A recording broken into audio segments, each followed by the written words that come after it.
કમલેશભાઈ, આજે તમને મળીને બહુ આનંદ થયો. આનંદ થયાનું કારણ એ છે કે આપણે છેલ્લે 1.5 વર્ષથી આપણે મળ્યા નથી. તમે જ્યારે સુરત રહેતા, એક રીતે ખૂબ દુઃખ થાય કે તમે અમને છોડીને જતા રહ્યા, અને અંદરથી એક રીતે બહુ આનંદ થયો કે તમે આવી રીતે પ્રગતિના પંથે જો આવડી મોટી મિલ, આવડું સામ્રાજ્ય ખડક્યું છે. અમારા માટે બહુ ખુશીની વાત છે. હું તો કહું, મારા બધા મિત્રો આવી રીતે પ્રગતિ કરે, સફળતાના શિખરો પ્રાપ્ત કરે.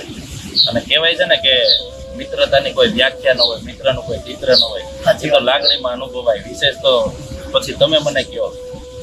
હવે મિત્ર વિશે જ્યારે મારે કહેવાનું હોય ને, તો હું એમ કહું, ભાઈ અમરેલીમાં મારા જેટલા મિત્રો આવે ને એનું પ્રેમથી સ્વાગત છે. પણ તમારી જેવા મિત્રો મને જ્યારે મળવા આવતા હોય અને મારા મિત્ર વિશે બે વાત કહેવાની હોય, તો મિત્ર એ જ મારી મૂડી છે. અને બીજી બે વાત કે ઉંમર વાવીને અમે અનુભવ લણ્યા છે. એ ભાઈબંધ, ઉંમર વાવીને અમે અનુભવ લણ્યા છે. અને ઉપજ અમારી એ છે કે અમને તમારી જેવા મિત્રો મળ્યા છે. એ વાત સાચી છે કે અરીસાની કિંમત હીરા કરતા ઓછી હોય છે. એ વાત સાચી છે કે હીરાની કિંમત અરીસા કરતા વધુ હોય છે. બંને વાત એક જ થઈ ને. પરંતુ હીરાના આભૂષણો પહેરીને પણ દરેકે અરીસા જ જોયા છે. મિત્રતામાં એવું છે કે સમય મળે ત્યારે યાદ કરે, એના કરતા સમય કાઢીને જે યાદ કરે ને એ જ સાચો મિત્ર.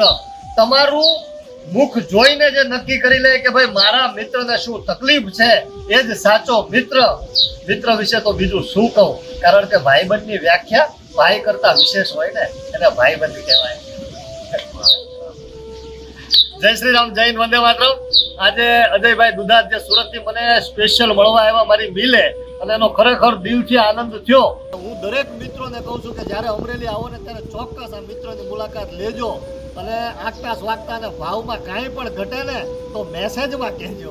ખૂબ જ આનંદ છે કે અજયભાઈ દુધાત આજે મળવા આવ્યા, અને ખરેખર મિત્ર જ્યારે ભેગા થાય ને ત્યારે એક આનંદની જે અભિવ્યક્તિ હોય ને એ ખરેખર વિડીયોના માધ્યમથી ન કહી શકાય. પણ ભાઈબંધ એટલે ભાઈ કરતાં વિશેષ હોય ને, એનું નામ ભાઈબંધ.